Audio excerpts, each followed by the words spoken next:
Welcome to the Lorehounds podcast. I was told I need to enunciate that.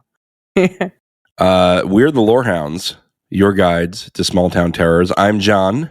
I'm Elysia, and this is our coverage of It's Welcome to Derry on HBO Max, Season 1, Episode 5, 29 Neibolt Street. If you want to get into contact with us, send an email to horror@thelorehounds.com or head to our Discord server from the link tree in the show notes. And if you like what you've heard and want to support us or get ad-free and bonus content, check the same link tree for our Patreon and Supercast subscription options. So welcome back. Yay! Yes, you need not wait another cycle because I am back right on schedule. And Mark continues to be with us as we've tricked him into weekly coverage. I was going to say, I guess you're the Maddie. You're back, but you might turn out to be Pennywise in disguise. We have to watch our backs. Spoilers, but yeah, it doesn't matter. Did he take the Valium? Who took the Valium? Mommy's little helper. Did you know Valium was the number one selling drug from like 1968 through for 8 years? I mean, I'm not surprised if you make it, yeah. That's just insane to me. Like we're just popping benzos at all the women in America. I mean, it's the easy way to temporarily subdue. You know, it makes you feel calmer. It makes your GABA flow, and yeah, the problem is that it quickly becomes addictive. Right, and we were giving it to 20% of women in America at the height, which is just absolutely bonkers. And 10% of men. And okay, you said spoilers, but obviously we're going to talk about the episode we're talking about. But what did Lily witness that made her think that 3 pills was the correct dosage? You know, I almost made that joke in the intro where the Lorehounds where 3 should be enough. You know. I mean, it tells us about her mom, right? Right. Yeah. Right. You know, popping them like candy. I don't know. Were there restrictions on dosages back then? I feel like they were just like, have some till you feel good. No wonder she doesn't have any emotion when she's dropping her daughter off at the asylum. She's just like straight-eyed, driving under the influence to drop her off, and she's just like, I guess I'm dropping my daughter off for a lobotomy today. That should be grand. But it just makes me question, what did she witness as a kid? Yeah. If only there's a way to answer that in 2027 when we're watching season 2. That's probably true. So, hot takes here. We're going to get right into the spoilers. Elysia, you got them? Yeah, I mean, I think that there was a real meta moment in this episode where Shaw says to Leroy, look, it's time to give you some answers. And he's clearly speaking to the audience. And that's what this is, kicking off the second half of this show. And it feels like it's really taking it into a higher gear. I think a lot of people thought it was the best episode yet. And yeah, I have to agree for the most part. I think we've gotten a lot of good character building in this show, and this is, I think, where we start to see, everyone pull together or apart and things take off. And they even, like, when I look at the way, we said spoilers, so I look at the way Paulie was written, he is a character who was not developed at all. Like, we just said that a couple episodes ago. And yet he's like literally just the magical savior bestie. But I was still sad about him dying. You know, they've done that well. My only real gripe is about Taniel dropping the dagger, I just don't believe it. I just don't believe he was carrying that loosely around in the bag like that. A little convenient for the plot, but yeah. Yeah, there were a few moments, and I'll let you finish in a second. Yeah. There were a few moments like that where I felt like the plot was moving the characters and not the other way around, and in a bad way. And I think that's my biggest critique of the episode. But mostly, I agree with you. It was a good episode. Yeah. I feel like you'd be holding on to that thing to the point that your hand would be cramping up.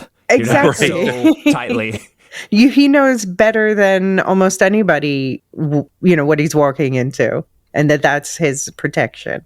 So I just don't buy that part. But well, Elysia, it turns out that when Pennywise sheds into the sewer system, it actually turns water into a lubricant.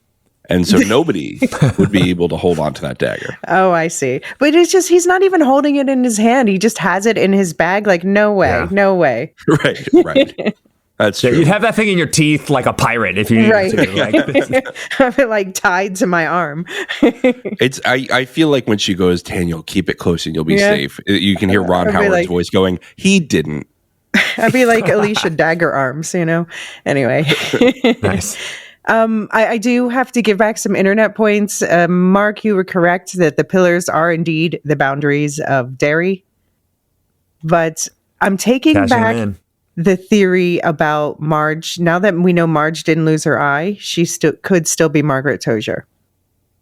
So putting that out there. But yeah, overall, love the episode, especially love the cinematography. I love the way like the camera was moving through the sewers and like the steady zooming pace that sort of heightened the anxiety. And also there was this really cool shot that stood out to me that was mimicking one of the movies where there's a train passing over a highway at an angle and the kids are walking through the grass beneath it. And this was an even better version than that famous movie shot. So just the cinematography, we haven't been talking about it, but it's also been superlative on this show. Very nice, David. What do you think? I'm just joking because he gets so obsessed in the minutia of that. Yeah. It's she didn't say the name of the camera angle type, though. Right. So. It was a Dutch angle. No, it wasn't. This is a Bouliage shot. I don't know. No. Yeah, I started on my takes with you, so I'll just continue quick. Mm-hmm. I think this was, on first watch, I was not a huge fan of the episode compared to the others. Like I started to see some seams cracking, and I stand by some of those criticisms of, like I was saying, the plot moving the characters rather than the characters moving the plot, seeing the writer's hand a little bit. I thought that was popping up a little bit more. And a little bit of the dialogue was like, this is very, very show. This is very, very tell not show. But overall it worked really well. For me, this is a great show for me because I like diving into the lore, and now we are getting a lore, Native American, Indigenous American backstory for the history of it, and I think that's great. That's fun. I was trying to find out from Mark if the Galoo is from the books at all, even from like Dark Tower, and Mark, you've answered in the negative. Yeah. Well, I hate to break it to you. You have two options that are equally time consuming if you want to really learn the lore, because you've got to learn about the beams and the guardians of the beams. And so you have two options. You can either listen to half of our podcast from last week, or you can read the entire 7-book Dark Tower series, which might actually be faster because the Galoo is just one piece. The Galoo is not from the books, but we really, really got into the lore last episode. So choose your poison, one of those two. Put the podcast at 2.5x speed, and it'll be a little faster than reading 7 books. Fair enough. Well, I wanted to ask you also about the prior 2 episodes since we didn't hear from you. Oh man, I'm not going to be able to separate them because I've been to catch up. But I actually enjoy those more, which is why when I logged onto Discord and people were like, "This is the best episode yet," I was like, "Oh, interesting." But I don't know if that's because I binged it and I might have been fatigued by the show by that point. Like I don't think this is a good binge show. I think this is really a show that's best watched week to week. And I know we have people on both sides of that debate. Should we release everything as binge and everything as weekly? And I think that there's probably a middle ground where like some things are better as binge, some things are better as weekly. And this is definitely on the weekly show for me. because first of all, it's long. It's very lore dense, and so you want to be able to digest that before next week. And I think by the time I watched this episode, I was just like, okay, all right. More budget Harrison Ford explaining to me what's going on underground. I don't know if I could do that right now. On rewatch, I liked it a lot better because I was coming in fresher and I didn't have to follow things as closely. And I do think that the chemistry between, over the last few episodes, the chemistry between the new Losers Club, which I've referred to in this outline as Square Central. I didn't get a chance to listen to your last podcast, so I don't know if you've already named them. No. All right. Well, I'm calling them Square Central from episode 2. And I do think that their chemistry is really good. And that's so important for an IT show because it's all about, friendship and, the Losers Club. And let's get everybody together to fight the big bad. Right. And that's all I got. I think overall, I really like this episode, I want to say. Like, especially on rewatch, I really liked it a lot better. Mark, give us your top takes. Okay. I have not looked through the Discord about this episode yet because I didn't watch this until yesterday. We're recording on Tuesday. I didn't watch it until yesterday, so I was a day behind everybody else, and I didn't want to be spoiled by the time I watched it. It doesn't even open until Monday in everywhere outside the Americas. I thought it was Sunday night for you. So right. So I didn't watch it until Monday in Estados Unidos, and so I didn't know that everybody thought this was the best. So I think, speaking of Discord, I feel like I've been ruined a little bit by Discord because, let me just say, I liked this episode. I enjoyed it as what it was. I have a lot of quibbles about the writerly aspects of it, though. And I feel like I've been a little... I'm going to decide my take on this episode as this conversation unfolds, honestly. And the reason I say I think I was ruined by the Discord is that somebody said something on the thread for our episode 4 coverage about how nice it is that we're fans of this and that we're enjoying it, whereas some other Stephen King fans podcasts they've been listening to are really harsh on the show and complaining. And I feel like that... I'm like, oh no, now I'm like not liking this as much. As I was watching it, like that kept like coming up in my brain. I don't think this was my favorite episode. Maybe by the end of this conversation, I will decide it is my favorite episode, but there were just some things about it that kind of like rubbed me the wrong way in terms of the way the mission all came together. Like just from a plotting perspective, I think I'm with John that it's kind of the plot drove the characters, which is not really how Stephen King will operate until the last 15% of the novel, and then Deus Ex Machina can take over. Which, by the way, Mark, almost literally, I totally agree with you on that point. I've read the first 100 pages of the novel now just to dip my toe in, and I learned 2 things. 1, he's very character driven. 2, he really likes to say slurs, maybe a little too much. Yeah, a lot of them. Wait, Stephen King, why are we doing this? Stop! You're a white guy. You can't do this. Yeah, but there's certain King novels fizzle at the end is a common criticism. I'm not going to say I completely agree. Right. I mean, he mocks that himself in this book. Like he has. Really? I don't even remember that. Or maybe is it only the I think it's in the book as well, but yeah, the Bill character, which is the Stephen King stand-in, he is constantly being made fun of that, he always drops the ball at the end. That's not surprising at all. Yeah, there's often a writer stand-in, by the way, in these for folks that don't know. And I don't even mean necessarily just a stand-in for him, like a literal writer character, a professional author. Right. Or sometimes in one of his most recent books, a poet, for example. Right. But that's less common. I think this is one of the most literal Stephen King-like ones yet. Yeah, I would say Bill Denbrough, definitely. So, yeah, I think this episode was good horror. I think the scares were more real. I think even the sort of CGI crazy clown frozen face was cool looking. Like, I didn't think this was nearly as creaky as some of the other. I've been complaining, John, about some of the weird. I heard.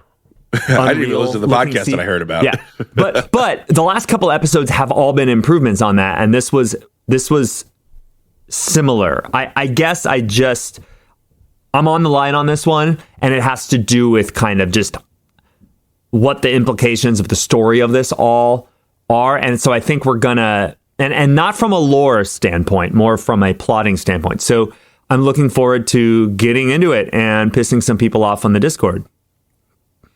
Excellent. You know what? I think it's good to be genuine in our takes. I will say I'm more forgiving of bad CGI than you as a child of the prequel trilogy.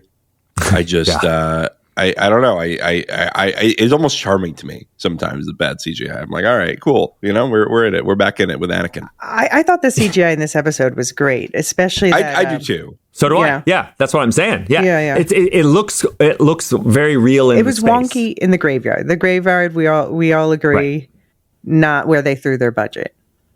Look, it was at 1995 Casper, yeah, but it was fun, you know. I loved that movie. It's a great movie. I got sucked into watching a clip of it. And it made me want to rewatch it. And I just watched it with my kids for the season a few weeks ago, and the CGI in that movie is better than when I watched the prequel trilogy with them a few months before that. Like, that's better than episode 1, and that's 1995. I feel like it's better than episode 1, the way it integrates with the sort of real life meat space, you know. Anyways. Well, we're not here for Casper. We're here for Pennywise, the dancing clown, and I think it's time to get right into it. So let's get to Square Central. It's growing, baby. We're growing the club here. Marge takes the blame off Lily and apologizes to her for not believing her sooner. She joins the Pennywise resistance group in their secret headquarters, only for none other than Maddie to appear. I think I reversed that a little bit. Maddie appears and then Marge comes later, but, you know, we'll forgive it for my outline. Looking haggard, Maddie. Well, the group wants to take Maddie to the police. He refuses out of fear of his abusive father. He tells them Teddy and Susie are dead, but Phil remains alive in the sewers. The group agrees to go there to find their friend. Yeah, so this was, I have to say, I fell for this for far too long. First of all, because they set us as the audience and Lily up to believe this is real because of that whole scare she had with the pickle jars, where there were the cereal boxes and all of the kids decayed on the cover, on the fronts, except for Maddie and Phil. So I'm like, oh, they're alive. Because, you know, sometimes he does stash people down there. And because I was kind of almost expecting that, I looked over things like he says that he can only hunt during the day and at night, and he sleeps during the day. And we know that not to be true. We see him do daytime scares all the time. So yeah. When I was looking back, I was like, oh, but then you have Tom. What am I saying? Johnny Appleseed, is that who the statue is? Paul Bunyan. Thank you. Paul Bunyan. That whole scare with Richie in the second movie, and I'm like, oh no, he could definitely do nonsense in daytime. What are we talking about? I mean, he scared these kids themselves during the day. You know, Marge with the eye thing last week was during the day. Yeah. No, in retrospect, also people were pointing out like the way that Maddie reaches his arm and grabs the tent is very Pennywise. Yeah. Mm-hmm. Right. Yeah. And like, why does he have a tent? You know? Right. Well, like, so I'm not going to claim that I totally saw it coming, but I was wondering, this is either Pennywise or this show is losing me more, because my whole thing was, I had in my notes as I was watching this first scene that he appears, like, there's no way this kid would be awake, let alone escape, right? He would be comatose like he's claiming Phil was. And then it's like, oh, because he's not real. Because those kids don't know that, right? There's no way that they would know that it would be essentially impossible for somebody in that context to escape. And no, it was the show playing honestly with us. Like, you're right, that wouldn't happen because it didn't happen. But I can't claim internet points because I was also like, yeah, but they might be changing things. This might be a different kind of power set anyways. But yeah, it's cool. Yeah. It's nice to... They've allowed themselves from a plot setup a chance to do that in a way that we don't get in the original novel, because we have this Generation 1 group of kids that gets captured or killed, right? We get this opportunity of what happened to the first kids, whereas we, in the original story, just really Georgie. I know there are other kids that disappear, but nobody that's connected to these kids that we could do this impactful moment, because Georgie is, from the reader perspective, we know he's dead, right? And maybe his brother and his friends don't know that, but we get this possibility because of what Elysia was saying of the cereal boxes and all these illusions. So pretty cool moment. I'm glad they didn't break their own kind of rules or whatever, but good trick. I do agree. It would have felt very cheap to have it end up being Maddie after all those slips. But I wonder, do you think that they should have not gone with the cereal box clue? Because do you think that was, a chance for reader?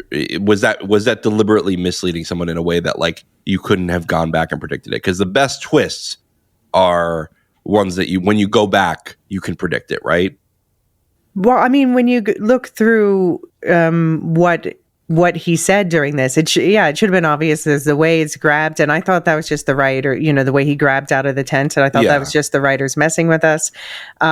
But then all the things about, like, lying about, Pennywise hunts at night, and also the whole don't go to the parents or the police. And now we have, because the show's taken the time to get there, we have the kids at a place where we understand why they want to go to neither their parents nor the police, because they're like, they don't believe us. That tracks. So it's, in retrospect, it should have been, it was like a facepalm moment for me, like, obviously. And when I realized it, by the way, was when they were walking through the sewers and he was clearly not affected by the Valium like the rest. I'm like, okay. It should have been obvious, because I think that it did set it all up.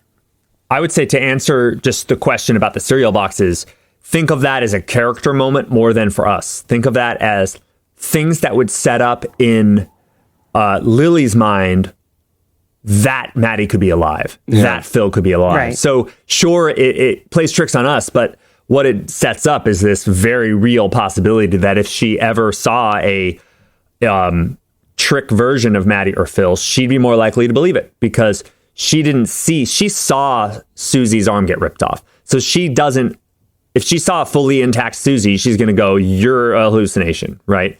Not true with Maddie. She wanted to believe Maddie was still alive. And that is sort of, I guess, baked into some of those early scenes in that first or second episode. All right. You've convinced me. Do we think...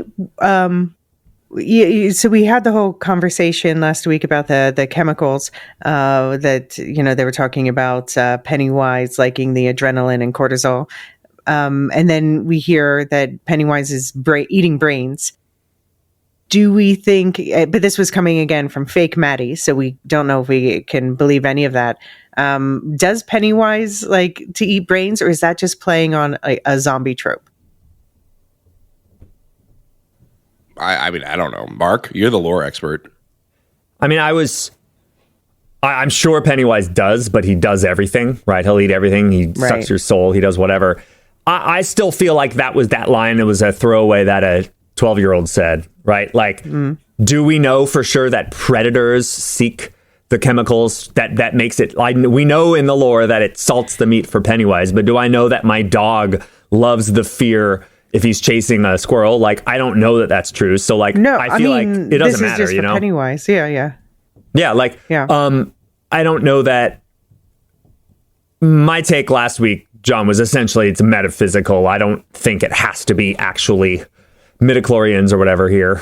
But I don't know. See, again, I'm more forgiving because of the midichlorians. My prequel trilogy experience has primed me to accept this lore, right? This it can be both, right? It could be the magic and the science. And what I would say is to the real fundamentals of the question, back to the whole idea of the cereal boxes, is it makes it believable for the kids. The kids heard Will, the smart kid of them, right? The learned 12-and-a-half-year-old or whatever.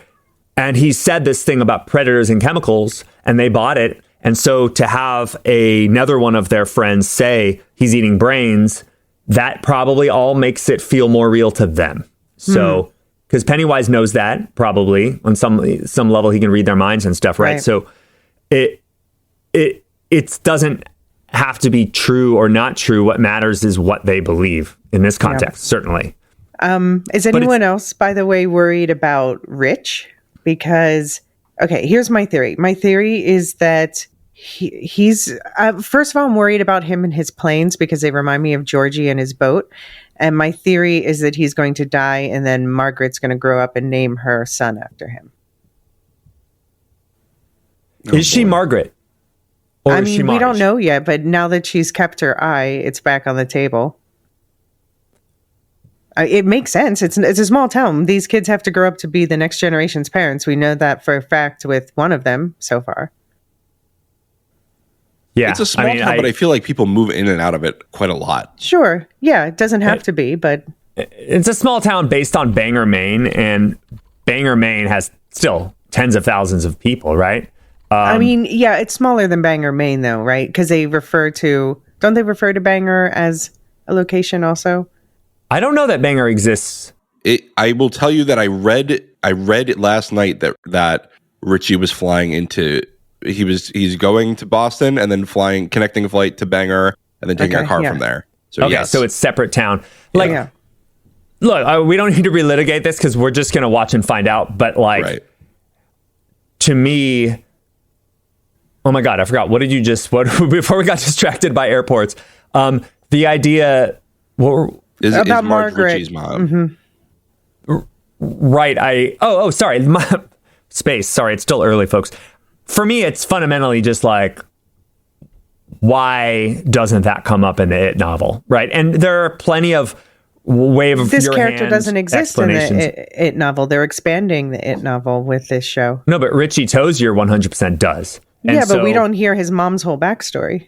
But a It hunter from the previous generation, they've taught us, would probably have the capacity beyond a regular old dumb adult in Derry. I mean, and this is not the same canon as the novel either. It's based on the novel, but... Okay, well, in the film, there's no scene where his mother talks to Richie about it, right? We feel like Richie's family is one of the more functioning families because we don't hear of terrible abuse, right? Which is already way better than a lot of the other losers. I mean, they'd be retconning it, to be honest, but I don't mind that. Right, and they could be retconning it, but like, I guess, like, I don't want to be there's enough connections that, like, I'm not going to assume Marge is the same as Margaret and there's some secret, no, I mean, I don't. It feels a little bit like the second half of Wicked. It's just my theory, just putting it on the table. I rest my case. I guess, I'll just say, I hope it's not true because then they have to, they've got to have the web episode for 9 minutes that shows a scene where her actor in the first movie is deciding not to talk to him about it. It just breaks what we learn about what happens to you when you grow up if you were I don't think I agree. A loser. Yeah, I don't know. Well, I could see, Mike is someone who intentionally tried to remember, right? Dedicated his whole life to remembering. And I do think that, again, Mark, like Rose, you're right? Mike Hanlon, sorry. No, but I'm saying like Rose. Right, in this right, right, she's that adult too. Oh, I thought you said Mike Rose, and I was like, I don't know who that is. But no, but Mike Hanlon dedicated his life, right, to remembering and being the historian for this. Whereas I do think that the adults in Derry, a lot of them have had these experiences and chose to forget, right? It was just traumatic, and if you choose to forget in Derry, you're gonna forget. Like it's Pennywise is gonna help you out there. This for me is all about the sort of like, what's the thing y'all talk about the test of whether something's a good adaptation or whatever, like the Shippey test. Yeah, Shippey. Yes. So for me, I'm not saying this isn't true, that what you're positing. I'm saying that that's the kind of thing that I don't want to be true, because what it is, because to me, and this is spoiler for later in the conversation, some of the issues that I have with this episode have to do with what it is, not it the lore, but like what the story of it is and what the the sort of central idea about what makes it that story and not The Dark Tower and not Stranger Things or other properties, right? And it has to do with the way nailing that, though, personally. I know. And something like, and so what it is what makes a losers club and what makes the psychology of a loser club and what happens to the losers as they grow older. And so if like there couldn't have been the 7 of them grow up in the original It story and one of them doesn't survive because he kills himself, but none of them turn into bad guys that join its side. None of them, they either they either accept the call to fight or they are too terrified to do so. This story is about love and about friendship, right? Yeah. And so the idea that Marge grows up and she's not leaves her son to do this alone and not be like, so I guess what I'm saying is what it feels like they're telling us in the entire 1,000-page novel or whatever, and the other adaptations is that if you were a kid who fought it, even if you died, you're special, and you have a bond with the rest of your team that this would break a little bit. So I'm not at all saying it's not right. I'm saying that I don't think I like it. Like The Bird, put it this way, they've got an uphill climb. Okay, well, if they do that, they have to sell it. It was a stupid reach theory, so I retract it. But listeners, maybe. No, I would personally find it a little bit satisfying. But if it's so you're saying there's a chance. They got a lot of work to do to make it good. All I'm saying is they got a lot of work to make it actually not break the vibe a little bit. That's the thing. That doesn't mean they won't. I actually kind of want to push back more. I just do it. I just want to say, like, to me, and again, like, I haven't read the full novel, so I'm gonna, you have more cred than I do, Mark, on this. But to me, a central point of it is how adults can ignore the cycle of violence that was perpetuated against themselves as children and are now being perpetuated against their children, right? Like this idea, because, I think I talked about this in an earlier episode. Like there was kind of a thing in the 1960s where people like confronted the fact that as a nation, we kind of confronted the fact that fathers were abusing children rather than just strangers were abusing children. Right. And, for the first time we were like, hey, maybe it's not good to like hit our kids. And like this idea was like emerging. And that was sort of in the late 60s. So I think a lot of the story of it is people ignoring the atrocities around them because that's just part of the vibe, right? That's just part of society, and you just accept and you look the other way. And we see that with Charlotte being looked at as the weird one for interrupting the boys beating up the kid, right? And so I do think that it's possible that Marge goes through all this, wants to forget because maybe all her friends die or some of her friends die, and she grows up and is just kind of numb to it. Maybe she has her with own Marge's kid arc, too. I was going to say maybe she has her own kid of Mommy's Little Helper. That's right. She's learning. It's a lot about where this goes, right? So like Marge's arc is already her flirting with abandoning her friends and kind of joining the bad guys. So like there's a setup where like this is true, and Marge's story in this season ends on a note that makes me go, oh yeah, well, she's gonna turtle. Probably shouldn't use that term because that doesn't mean the same thing. She's gonna lock herself in her shell and just ignore the rest of this for the rest of her life. There's a version of this where she essentially abandons the quest, or she would. I mean, and that actually in that case would be a satisfying character arc because that was a struggle they've showed. But if this, it's all about what they do with these characters now. If it goes the way of, the later group where they team up and they, through force of will, not the character, the mental state, they fight back and they beat Pennywise, and they all have sex in the sewer together to like show their bond, right? Just like the original Losers Club did, and whatever. And then Marge grows up and abandons her son to it. That I don't buy that. But if this struggle that she's facing continues, then we're right in the hands of what John's saying, which is that Derry makes the adults ignore atrocities, right? Which is true. But the other X factor here is the adults that are actually dealing with this right now, right? Which is a very different. Those adults are not ignoring it, but those adults are not either compassionate and fueled by fraternity and things like that, and love for their kids. So there are a lot of variables in there that could make this completely satisfying.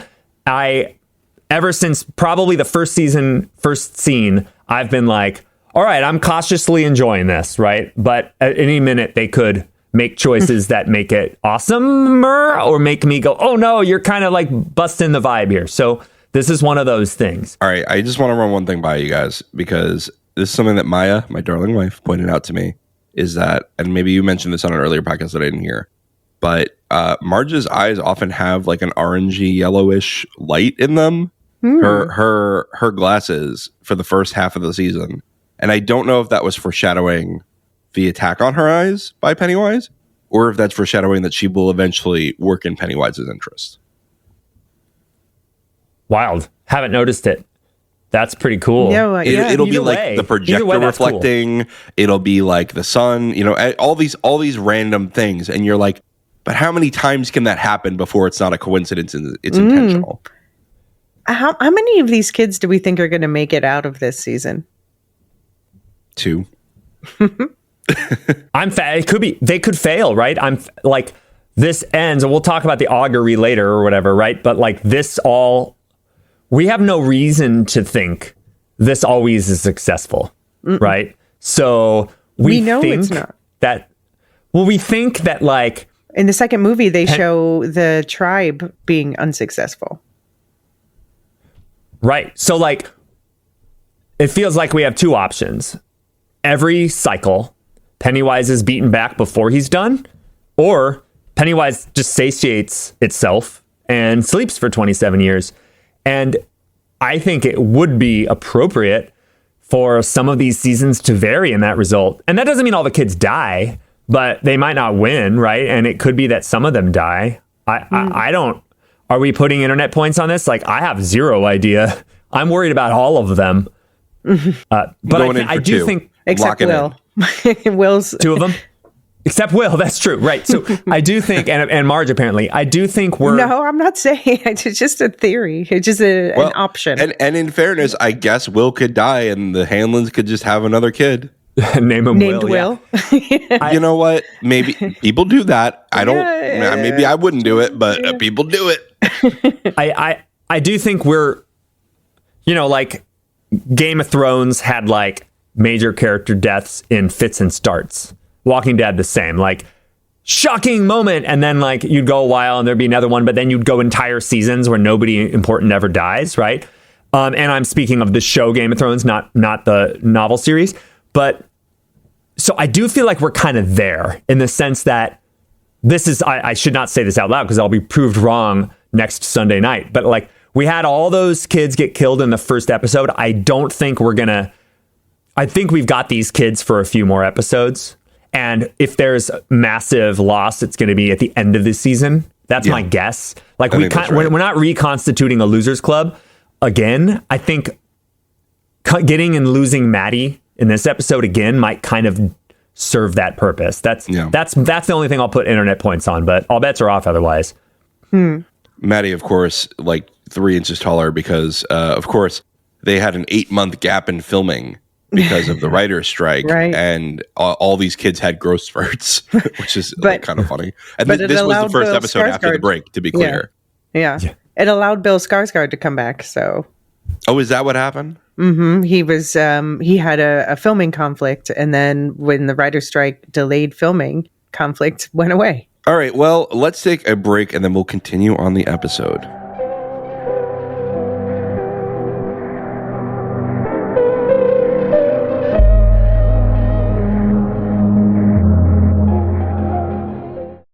Uh-oh. The holidays are really coming up fast, aren't they? But, to quote Hitchhiker's Guide to the Galaxy, don't panic. Uncommon Goods has you covered. giving you access to thousands of one-of-a-kind gifts you can browse stress-free from the comfort of your own couch. And if Hitchhiker's Guide fans want to follow that book's other most important piece of advice, but find that you do not in fact know where your towel is, Uncommon Goods can help you out there too. From a wearable toga towel to a beach towel that doubles as a backgammon board, complete with oversized wooden playing pieces. Hello, my name is Elysia, and I am addicted to Uncommon Goods. I honestly can't think of another site that has something for everyone in my family, from my sports-loving dad to my foodie mom to my sister, the board game fan. Whatever you choose will feel special, personal, high quality. It will be something your recipients keep, something that makes them feel seen. Uncommon Goods likes to stock products from independent craftsmen or small businesses, which are often handmade or in the US, so you can feel good about where your money's going, especially since with every purchase you make, Uncommon Goods will give $1 to a nonprofit partner of your choice. And bonus, we can help you score a 15% discount. So don't wait. Make this holiday the year you give something truly unforgettable. To get 15% off your next gift, go to uncommongoods.com/lorehounds. That's uncommongoods.com/lorehounds for 15% off. Don't miss out on this limited time offer. Uncommon Goods, we're all out of the ordinary.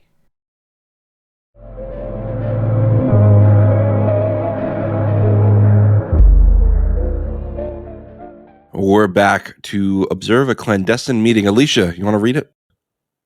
The secret guardians of its cage from the I should have remembered this. Scottawapscott. Scottawapscott. I practiced it yesterday. Yeah, all right. When I was outlining this. This is not a real tribe, by the way. We'll talk about it in a minute. Meet to discuss the status of this Galoo cycle. They note the number of deaths and disappearances, but seem mostly pleased with the low level of violence. They also note that it has been shedding into the water supply, making the residents of Derry more aggressive. They suspect that the augury, a final large violent event to end the cycle, is coming. Rose learns that Taniel has been taken. So, yeah, there's the Scottawapsat tribe, but the tribe, the name they used, also not a real name, in the It movies, was the Shokapiwa. So why did they change the made-up name of the tribe? I wish they had addressed this in the on the podcast. I was trying to look into it. I can't find any. We talked a bit before about the Wabanaki were the consultants that they use, and I'm assuming that they're using Wabanaki language. But then the Wabanaki, they're like the Iroquois, where, Wabanaki is the name of the overall nation. Iroquois is the name of the overall nation, but Mohawk is a type of member of the Iroquois nation, Penobscot. So maybe it's something like that, where one is like a larger collective name, or maybe there's something like we talked about in the subscriber feed, we talked about during the Prey episode, that the Comanche name that we use is actually the name another tribe uses for them that means enemy. And then they have their own name, like the Numunu, which just means the people. So maybe it's something like that. But it's itching my brain. I need an answer. Why did you change the name of this tribe? Maybe they all die out in this season and then they're replaced. Somebody else moves in. Except they said in the second movie, they've been around since the 19th century at least. Do we think there's a good reason for it? Like, do we think I don't think it's an accident. Like, they didn't just accidentally do it. So there must be a reason. I hope so, yeah. But I'm like, speak on it. Say it. Tell me. Right. Yeah, it would almost be like, what's the point of being so meticulous on the Maddie thing that we just talked about, and then being so sloppy on this? It has to be for a reason. I think you're right, you don't Elysia, just said that to me. Yeah. You don't trip into just making up this whole other name. You don't accidentally write Scottawapscott. Yeah, exactly. Do we think, since they are made up names, if they were trying to make everybody, I just think this fact that they both start with an S sound is people will not even notice that. A lot of people, I didn't notice until I'm seeing them written that it was a different name, right? And so I'm wondering, like, how obvious are they trying to make this? If they're making up a name, they didn't go for something that necessarily stands out, maybe for your average viewer, I wonder, though. So is this like Easter egg level detail, right? Like there's some lore for it that will get hinted at, but they're not really trying to telegraph it very strongly. Because it's a very blink and you miss it thing. I'll keep my eyes peeled. If there's any subtle answers, you'll hear it here, folks. I wanted to, by the way, speaking of theories, I wanted to shout out Rita Reborn's theory from last episode about it being stronger in the past. I think we got a few pieces of support for that this episode, including hearing that this is a milder cycle than the prior two. The funny thing about that, though, is that feels a little knock on wood to me. I'm like, this isn't done yet, y'all. What are you doing counting bodies yet? The chickens haven't all hatched. Though, do we know 7 are dead? We don't know many of those, right? Like, I feel like we only can account for a couple of deaths. Maddie, right. Phil, the four kids? So who are the other 3? I'm not sure, but I mean, we never know. And there's a 16-year-old. In the modern time, we don't, like, in the novel, in the current timelines of the novel, we don't really know.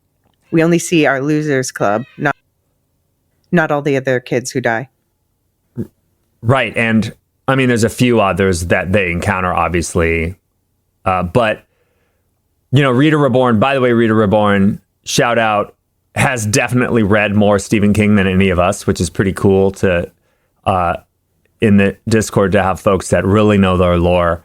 But like, I wonder, we don't have that number in the It novel timeline to be able to test this theory, right? Is it only 15 people overall that disappear and 5 people die? Like, I don't know. We don't, it's hard to really know, but also, like, how well do they know? Are they tracking it, right? How accurate is their information? They're trying, obviously, which nobody else is, which is interesting. Yeah. Yeah. And, I mean, okay, Mark, plug your ears for this, but I was wondering, they're educating a prospective keeper, this woman we see there. Mm-hmm. I wonder if she could end up with Daniel.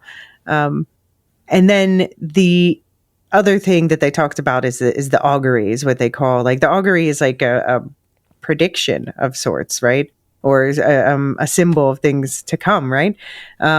But that's what they call the big bloody event that marks the end of a cycle. Like we've already said, it's in the opening credits. It's talked about in the prior movies. The end of 1908 is an explosion at the ironworks during the Easter egg hunt.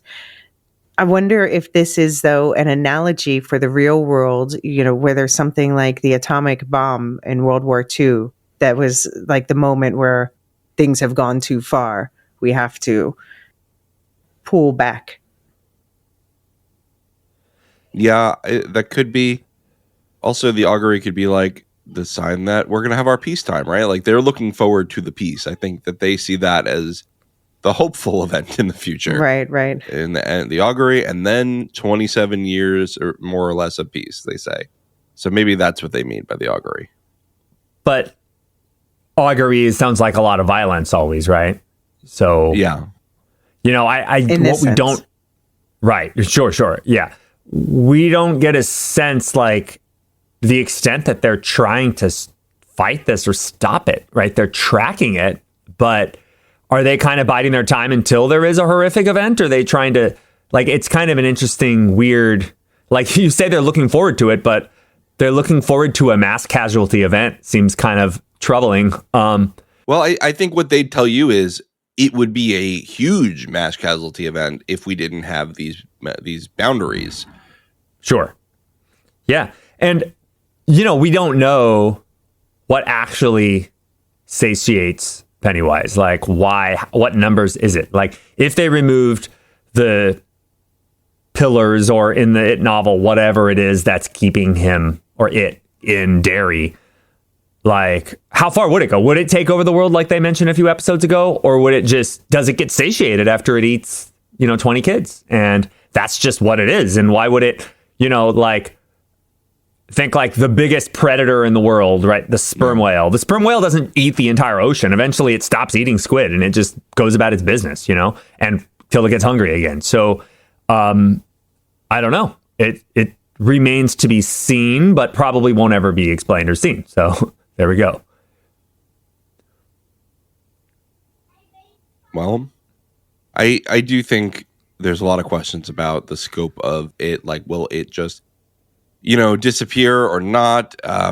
There's a question later. I know that I don't know. Elysia, do you raise this in the feedback of like, was it eating dinosaurs? What was? Oh yeah, I mean we talked about this a bit last week, and then it came up in the feedback. But I was wondering what your take was on that. What's going to be? I do think you want to just read the email now, so that we're already done with it. It's kind of relevant here. Sure. Okay. It's from Bobby R. Bobby says, "Hey folks, Bob from New York here. Last episode, you guys were talking about if Pennywise only eats children, and the answer is no, according to the movies at least. The opening scene of chapter 2, there's a violent hate crime, and it eats the man after he's been beaten and thrown in the river, so he eats at least adults. Makes me wonder if he ate animals and dinosaurs prior to human existence. My thoughts are, if he comes out of hibernation only to feed, when the natives witnessed it, is it because he was awake and feeding probably on wild animals? Love you guys. Keep up the lore." And just to clarify that we've been talking about the adults, and we've brought up Adrian a few times, but it prefers eating children. And Mark, do you want to clarify why it prefers eating children over adults? They feel fear more, right? So they have more vivid imaginations, right? It's like veal, scary. Right. Yeah. More flavorful, I guess. Especially if you tenderize it with adrenal. But we don't know what happens when it doesn't eat, right? So if the tribe was keeping to their sort of rules of let's all stay out of the Western wood for generations and generations, was it not eating anything until the colonists, and did it have a hibernation cycle in that same way? We don't really know. So it's possible it was eating animals, possible it was eating dinosaurs or whatever else would exist millions of years ago. But it's also possible, I said this last week, possible it just doesn't eat. It's a supernatural creature, right? It may not be eating for calories. It may be eating just because it has a drive to do so, to the extent that it's even really eating, right? Because pizza's tasty, yeah. Exactly. I think that I'm a little biased because I just started Attack on Titan over the weekend. And there's this whole idea of like the Titans don't need to eat; they eat for fun. For some reason, they just love to eat humans. And I feel like that's kind of the Pennywise thing, right? Like I don't think he dies because he doesn't eat, right? But also, I always thought that like he filled himself up and then went back to hibernate for 37 But what happens years. if he doesn't? If it doesn't Like a fill bear. itself up, will it just stay awake hunting for millions of years and never, we don't know, right? And maybe it hibernates no matter what. It has a clock. Maybe it eats rats. I don't know.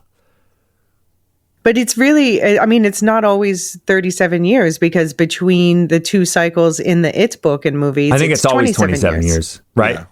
When is it ever 37 years? But also, we don't know that it's always anything, right? We don't know what it was in 1700s. I mean, that's the thing, is we only know what is recent history, right? Right. Since 1908. I mean, I think the fact that it appears as this like zombie elk to the Native Americans who first came to the Derry area, I do think that it probably was fucking with the animals. Oh, maybe I shouldn't have phrased it that way, but you know what I mean. It was messing with the animals. It was feeding on the animals. And my headcanon is he's scaring these animals because animals exhibit fear, right? You can make that have cortisol in Will's, Will's estimation. But also then the humans come along and he's like, oh, I've been bored and this looks more fun. Like there's just so much more you can do with human fear because we have imagination, right? Like we can imagine things that are not real. And so I think he would much prefer humans, but I think he probably could subsist on non-humans. I wonder how Pennywise would be today because apparently, so kids are easier to scare or you can scare them in more hallucinatory ways, and adults are scared in more abstract ways. But like, if you just show an adult an inbox with like 3,154 unread emails, and that's just adults have anxiety. Yeah, it is kind of weird, like how this would maybe change over generations, right? And cultural changes, like what people are afraid of changes obviously generationally, right? If we go back to like 50s or whatever in New England, there's a lot of witch fear or whatever, right? But if you go to, the 80s or whatever, 70s, it's going to be Cold War fear. But I wonder if people's capacity for fear stays constant, right? If certain types of cultures, certain types of eras, the kids are raised to be more resilient against fear versus like this doesn't matter, but it's just interesting. Like, would that also, as fears change, does the amount of flavor change with it? Because societies, like, are we in a fear? We're in a, like, I feel like hate and anxiety might be more prominent in our society now than fear. I think when my parents were kids and it was, duck and cover drills, there might have been a lot more fear for the end, whereas we're all more like angry and wound up and holier than thou and all sorts of other versions of fear, that I wonder, like, which would Pennywise prefer? Yeah, I mean, I think let's save part of that discussion for later, because I think we're going to talk about Major Hanlon and whether he can feel fear, right? Whether it can affect him. And the answer is yes. So let's move on to the Shawshank Express. Mark, you want to read that one? On his way to be transferred to Shawshank Prison, Hank Grogan survives an assassination attempt by Phil and Susie's dad. The bus doesn't make it to Shawshank, instead getting derailed by an attack on the way. Hank escapes and runs to Ingrid, who was his affair partner. Ingrid goes to Charlotte for help. Okay. So there's a lot of... can someone explain to me, because I don't fully get it, the connections that we're supposed to be making between Ingrid, not Marsh. What's her last name? Kirsch. And Kirsch. Is she supposed to be the elderly woman that adult Bev hallucinates when she goes back home? Probably. Well, it's Pennywise is copying her, just like Pennywise is himself a copy of this real Ingrid Kirsch's father, Bob Gray. We don't really know. In that, we don't really know anything circus. about Mrs. Kirsch backstory-wise, as far as I can recall in the story, except that she's a hallucinated neighbor, kind of, for Bev. Well, she said her father was Bob Gray, which is and we saw in this season the young girl clown that seems to be the same person, and so we wondered, because Stanley, the cleaver, the butcher. He said his last name is Stanley Kirsch. So, yeah, indeed, she is Mrs. Kirsch, but I don't think she's 100 or something years old for the 2016 storyline or whatever it was. I think that is Pennywise mimicking her. She's joined his repertoire, but that means we don't know now. Is she actually trying to protect Lily? Or is she trying to protect the entity from Lily and her friends by saying, don't go into the sewers, blah, blah, blah. But I guess not, because the entity wants Lily to go into the sewers.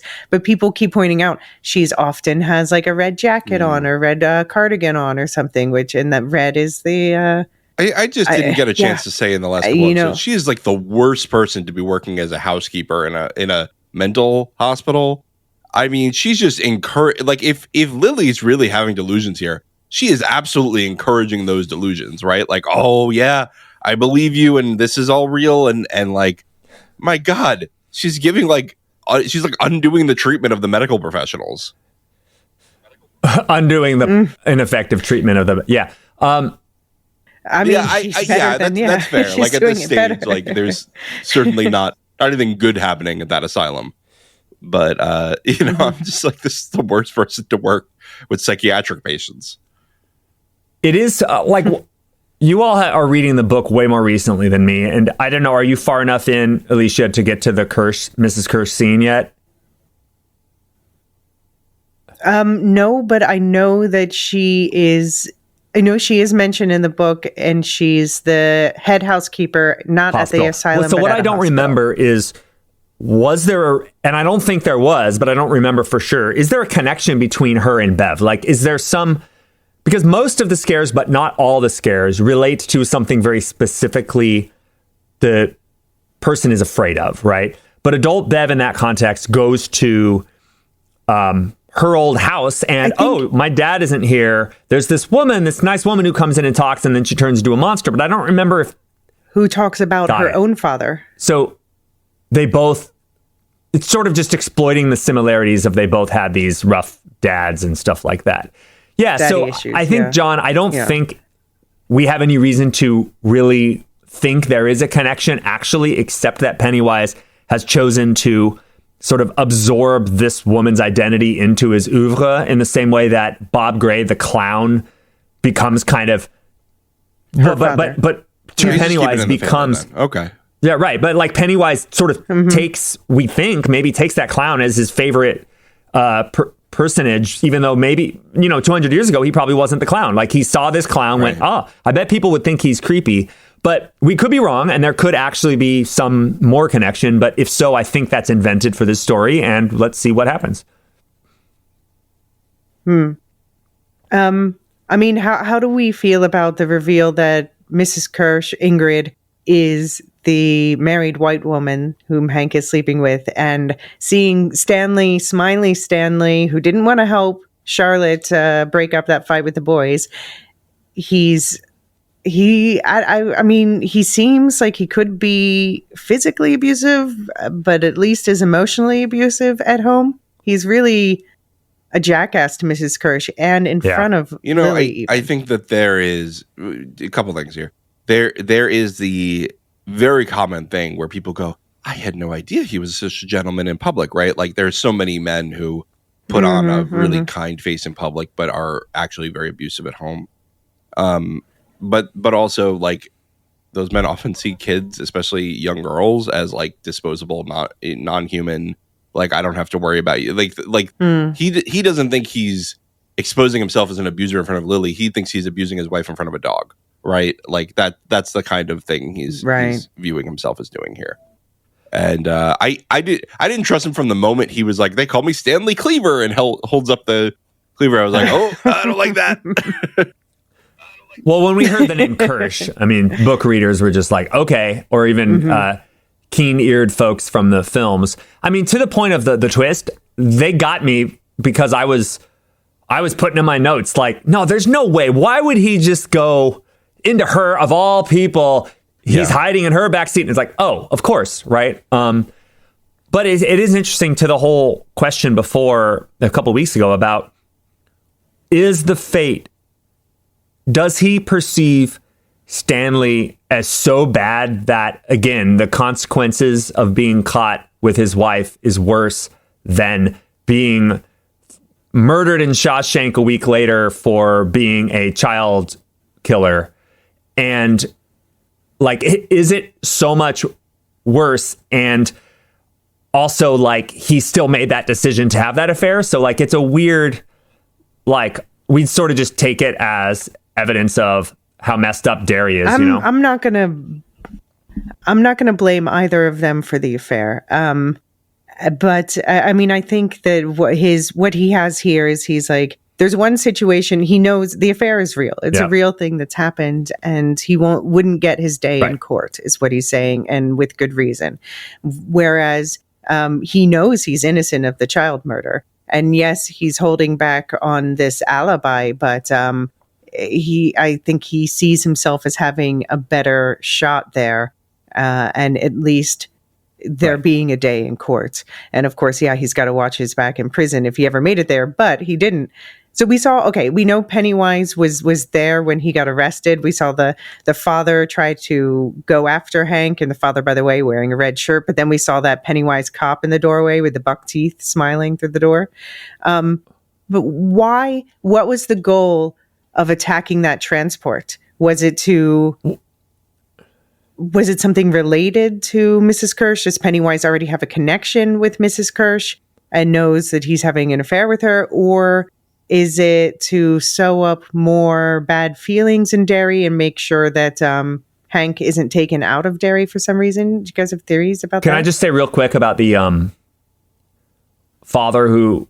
the grief father that tries to shoot him? It feels a little bit like it was almost the Outsider reference. If anybody's read that or seen that, it doesn't end the same way, but that's very much, that story hinges on a convicted child murderer who a guy attempts to kill when he's on his way to face his day in court. And it goes differently, but that's very much at the beginning of that story. And it felt like they have to be aware of that. That was an HBO miniseries a few years ago. It doesn't mean anything. There's no way. I mean, The Outsider takes place 50 years later or whatever, but felt kind of like a nod. To the question you're asking, do we have any reason to actually think it is Pennywise that overturns that truck? Like, sure, it could be, but it could just be I think something else, right? Yeah. But why is a really good question. I mean, I would say based on what they said in the episode and how they showed Pennywise lingering around the scene beforehand, that I take the Pennywise part as a given. But I think there could be a few different reasons why. And I'm interested to see if it connects back to Mrs. Kirsch or if it's just general sowing discord. Can you highlight what the reasons why, aside from just improbability? I don't remember exactly what he said when he talked about the transport being attacked, but I took that immediately as that on its own. I took as one piece of quote unquote proof.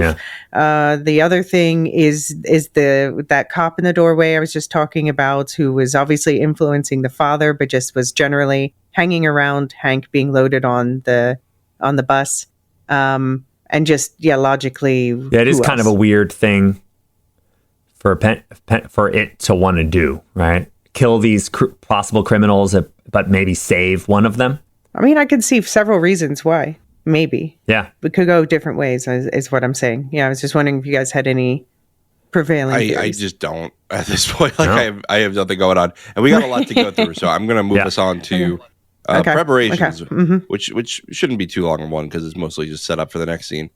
Rose confronts General Shaw about Daniel's detainment. He confesses that he remembers the Galoo. Rose retrieves the weapon made from its home, and while she has reservations about Shaw's plans, she gives the military the dagger for Daniel's use. She tells Daniel to keep it close and he will be safe. Leroy, finally let in on the plan, moves his family onto the base to be free from Derry. Lily visits Ingrid at home with her abusive husband, the butcher, and promises not to enter the sewers. She proceeds to immediately make plans to enter the sewers.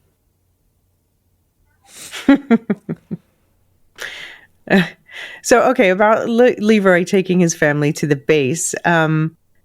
I mean, Will still needs to go to school, right? And is the base safe, or is the base inside Derry or not? I think it's outside the boundaries. Okay. But Will still needs to go to school, or do they have a grocery school shopping? They're going to go into town. I think he might just be thinking, right.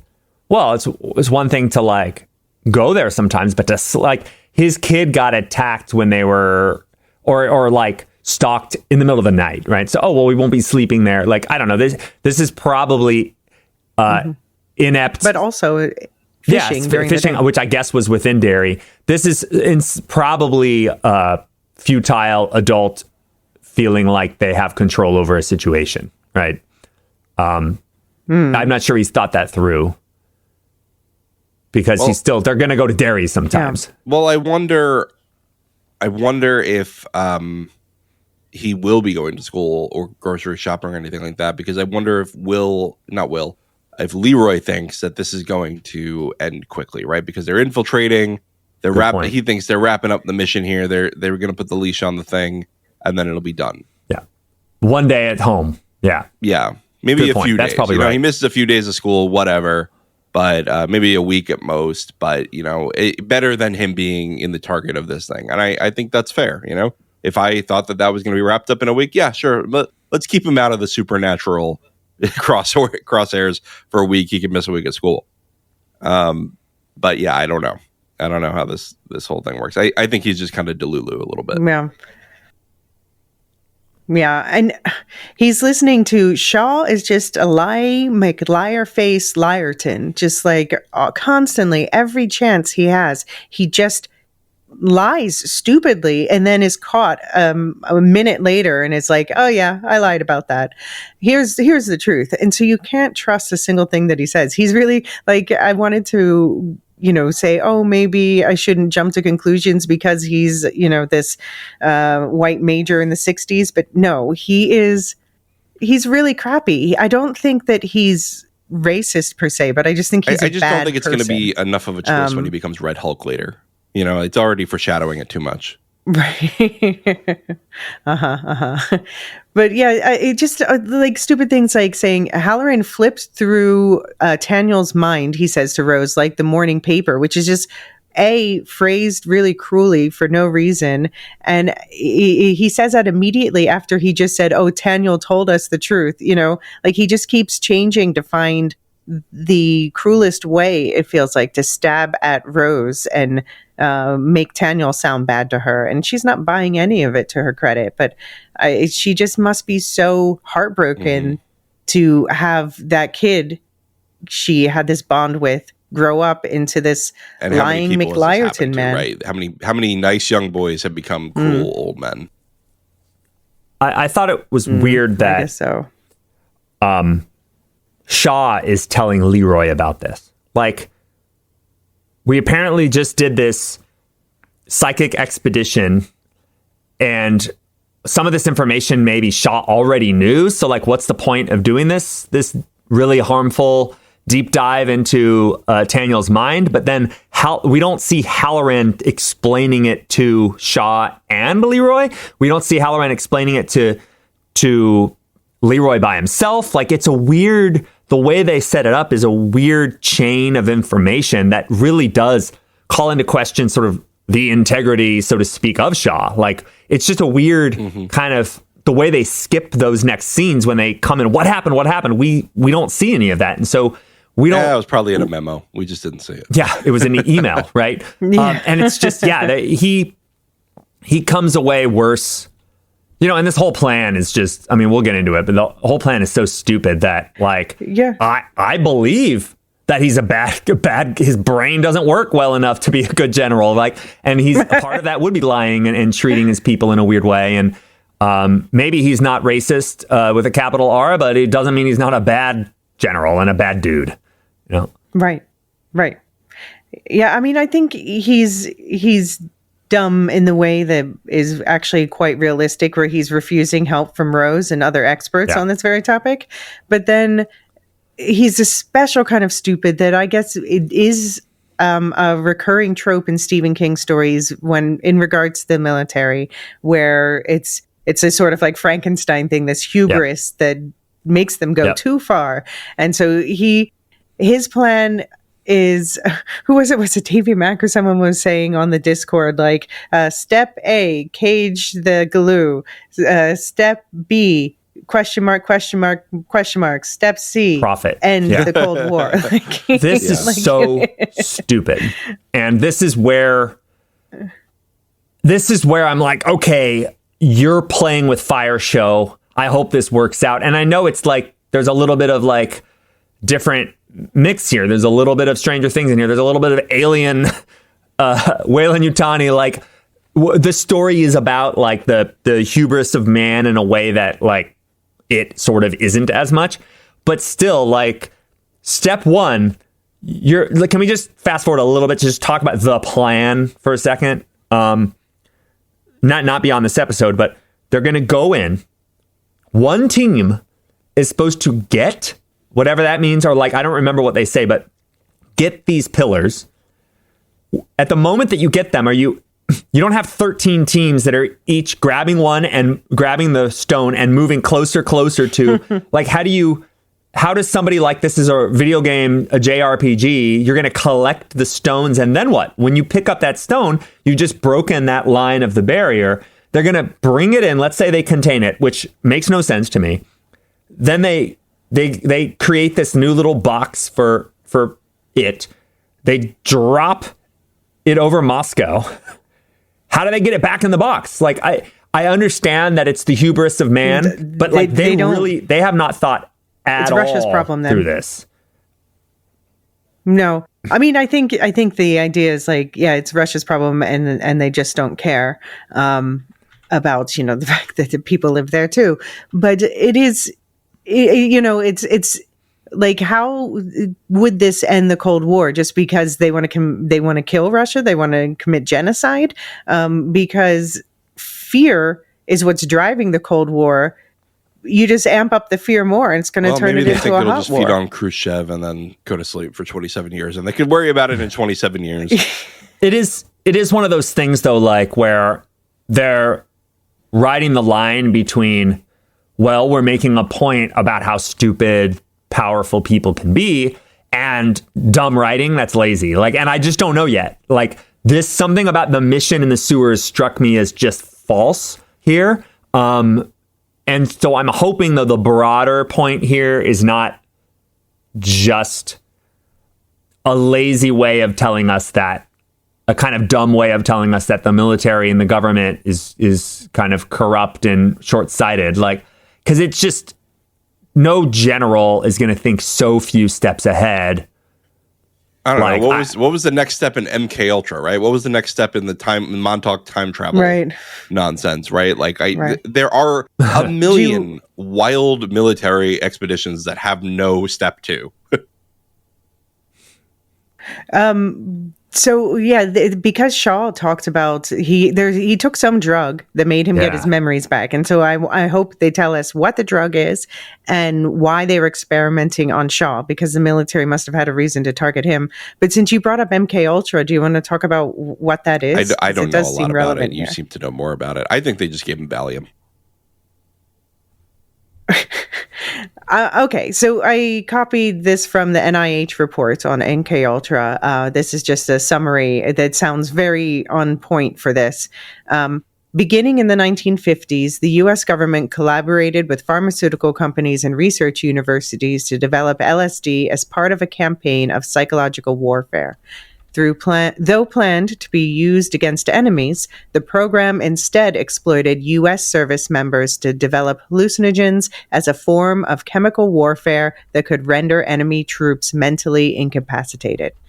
And then it says later in that report, the military's research on LSD ended in 1963, which is the year after the show, not because of the unethical aspects of the research, but because the effects of LSD were so unpredictable that the drug could not be effectively weaponized. So that is, if it substitutes Pennywise for LSD, and that's exactly what's going on here. Like, I guess we'll do it another time. Well, why don't we get going, because we have a lot of stuff to go through here. Okay, but just pointing that out, and then I know Firestarter is I know we don't have time to get into it, but that's apparently linked to the MK Ultra stuff because the parents were tested on, and that's why they had the Firestarter kid. Right? I haven't read Firestarter, but apparently I've heard people talking about it, and like there's a part of the government called the shop that is sort of the Hawkins lab, the like part of the government that does this kind of experimentation. So it's quite possible that intersects here very directly, that we could even see that name. But again, I don't know anything about that novel specifically. Okay. All right. John, can I just ask you, do you think that Rose gave Taniel the dagger to protect himself or to stab the glue? I don't think stabbing the glue would work, and I think she knows that based on the legend. Okay. I think I think she knows that everybody else is going to die. Because I've seen. So, you just stay alive. Yeah. Let's talk about the sewers.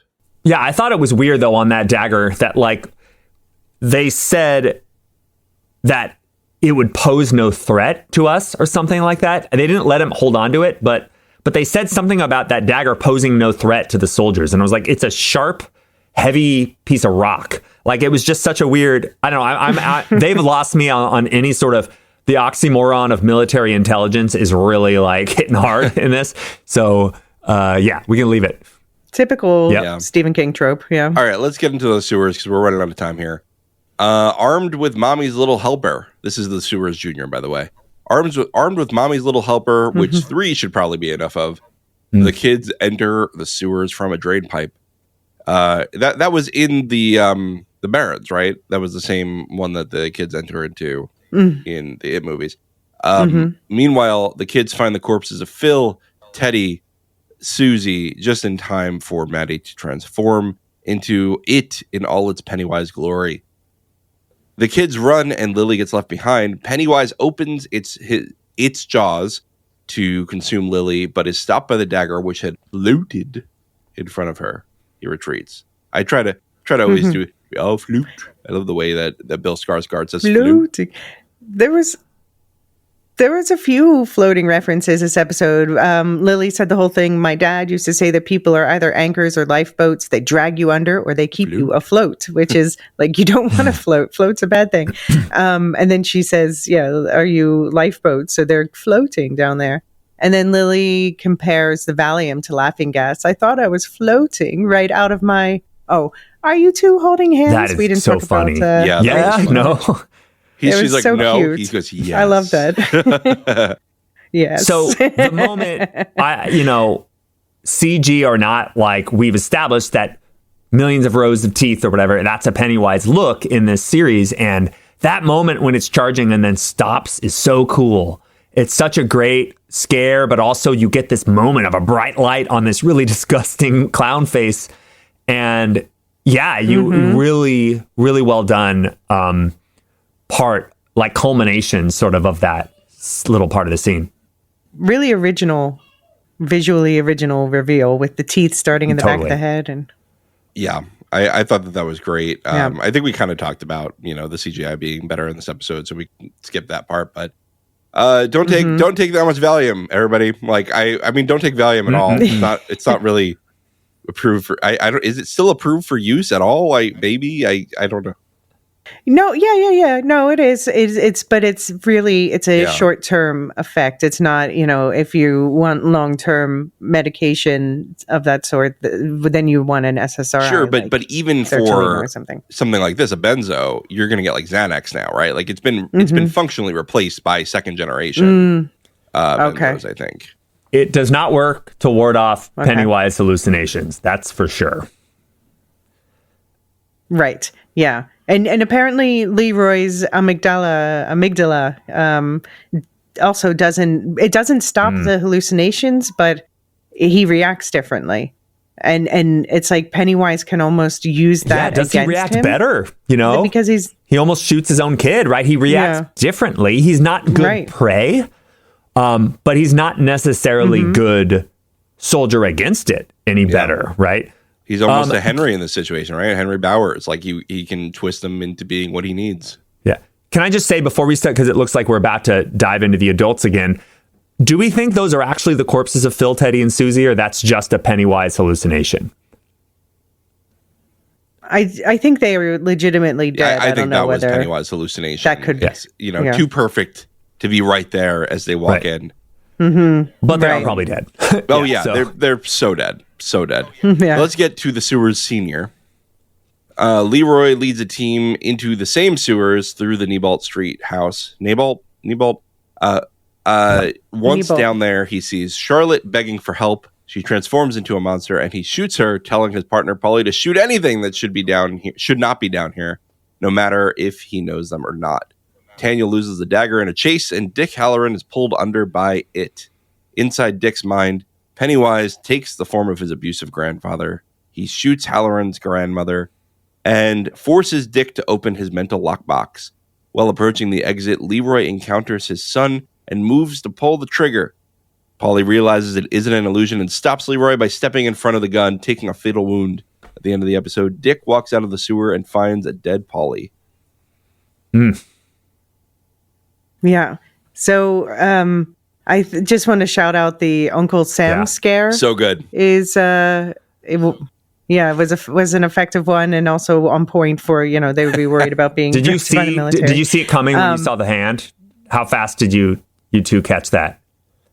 Yeah, that it was going to be Uncle Sam? No, not until I saw there's the face. Something about that hand. Yeah, I knew, and I was proud of myself for knowing. Okay. I was a whole 3 seconds ahead of the audience. It's the way it's pointing. It was great. Yeah. So weird, but cool.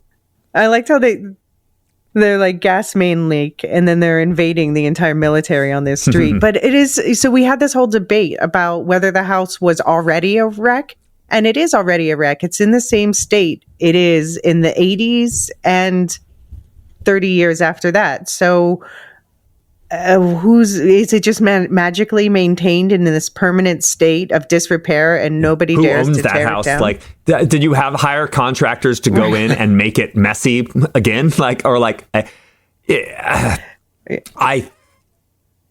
There's even a car that's parked outside in the movie, the same exact place, like this old punch buggy, as in at this point in the timeline. So like nobody's touching that property. I think it might be a plot hole, but we're not supposed to worry about it. Yeah. We can headcanon. Well, I think it's intentional. Like they went to great lengths to show that it's. But exactly I don't know that. So okay. Sorry, everybody. I wonder, rewinding all the way back to episode 1, is this beyond the powers of Pennywise? Forget about the house on Neibolt Street. I mean, it's fascinating, but like we could argue about how is that possible? Can Pennywise be in so many places at once? Because Pennywise is very literally doing stuff like he is Maddie. Because we encounter Pennywise earlier in the episode, not Pennywise the clown, but like it is doing stuff in Derry through other points of this episode, right? It's not just at the end. Am I crazy? I feel like there's stuff with Dick Halloran or something earlier, but.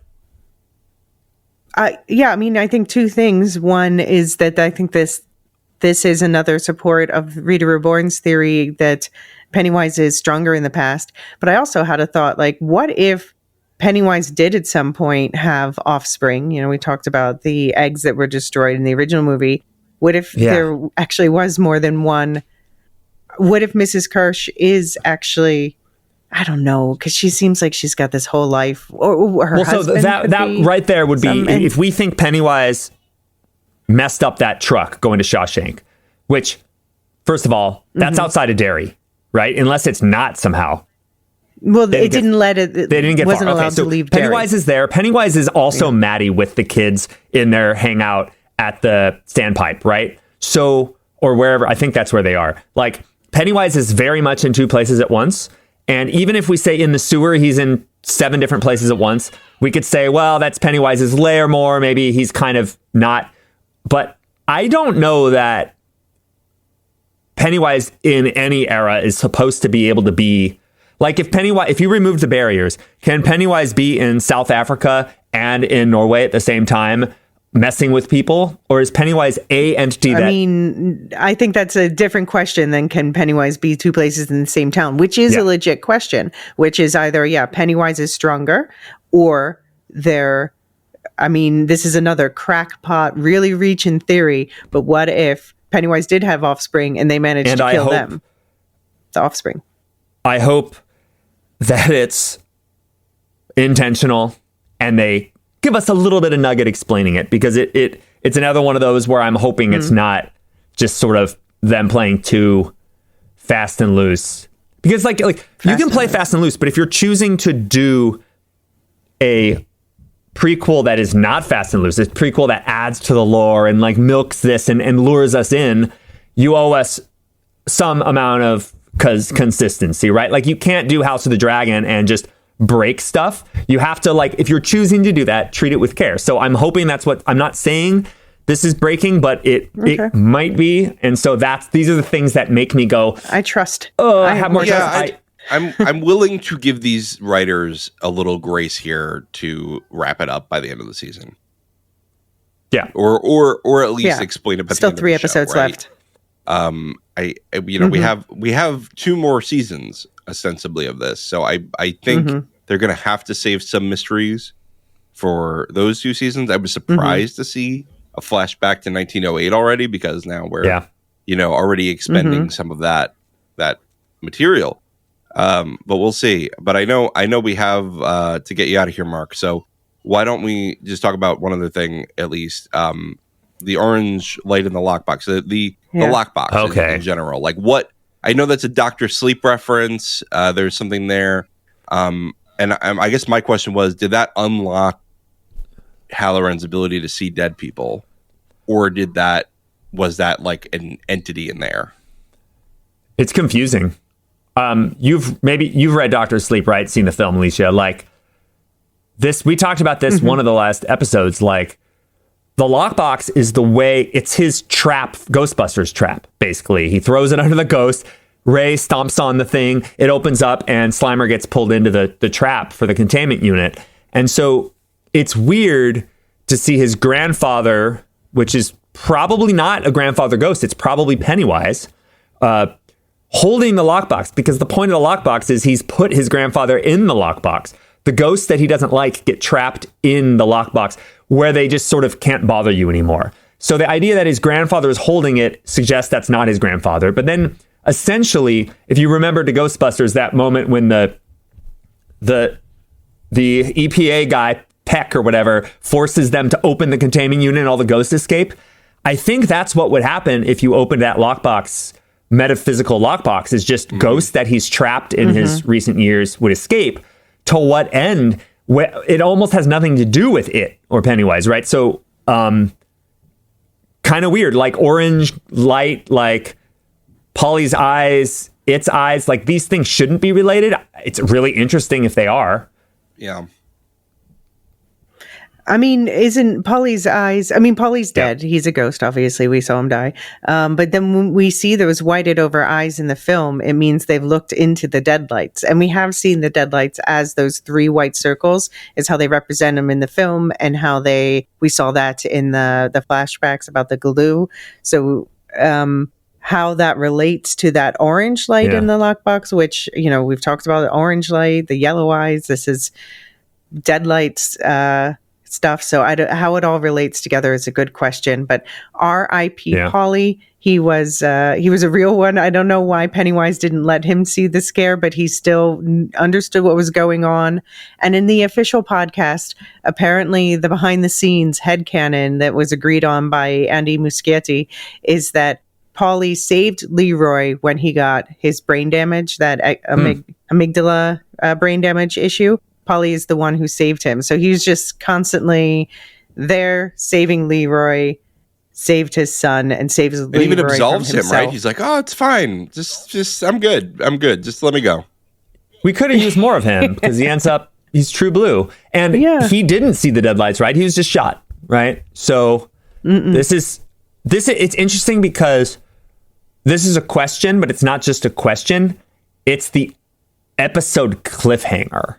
Sort of, right? And I'm thinking like the experience of people who have seen Dr. Sleep or read Dr. Sleep and those that aren't is very different. And so they're treating this as very important to the story. Whereas 3 episodes ago when we were dropping the knowledge about what happened in Dr. Sleep with Halloran Shining, it felt a little more Easter eggy, like, well, it's just some context for understanding what's going on here. That's not true at all. It's actually like very much a part of this story, to the point that it's the last shot in the episode. So I think we are all book readers of the Stephen King mythos are all pretty much in the same boat in terms of not knowing what's going to happen next as the non-readers. This is exciting. Well, I think we did it, folks. We wrapped up this episode just in time. I'll do the outro by myself, but Mark, Elysia, thank you for joining me on another episode of Welcome to Derry. Thank you. Glad to have you back. Hello, everyone. I'm just getting my feet wet coming back to the podcast. So if I missed something, sorry, you'll probably hear about it on one of our other episodes. But here's what I do know what's going on. Pluribus is getting full coverage. David's handling that with Nicole from Nevermind the Music. And that's, I hear, a great series. I'm hoping to catch up on it by the end of the season. So go check that out. That's a Vince Gilligan sci-fi something. We also have coverage of the American Revolution show with David and Brian 8063, also known as Usul, covering all that historical goodness. Now, Brian, as you know, is a historian, and he's been a supporter and a moderator in our community for quite a while, and he's contributing his voice to this entire series, which is great. I can't wait to catch up and listen to all that. You can also catch up on all of our affiliates. Radioactive Rambling is just about to do Fallout Season 2, and I think that's going to be a big show for this year. You're also going to have more from Properly Howard Movie Review soon. Just two buds talking about movies. Wolf Shift Dust, I'm sure we'll be back with some holiday goodness.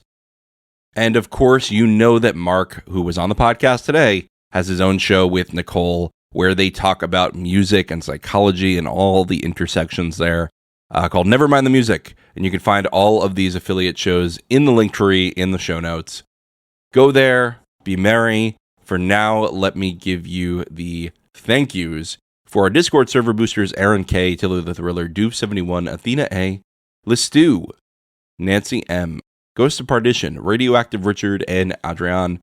And our lore masters: Samartian, Michael G, Michelle E, SC, Peter OH, Nancy M, Duve71, Brian8063, Frederick H, Sarah L, Gareth C, Andra B, Kwang Yu, Nathan T, Sub-Zero, Aaron K, Dally V, Mothership 61, Gnarls, Kathy W, Listu, Jeffrey B, Elisa U, Ben B, Scott F, Stephen N, Julia F, Kali S, Ilmariel, Paul K, Rocky Zim, Jessica H, Red Zippy, the TCS, Dopamini, Catch It, Ellen R, and Adrian.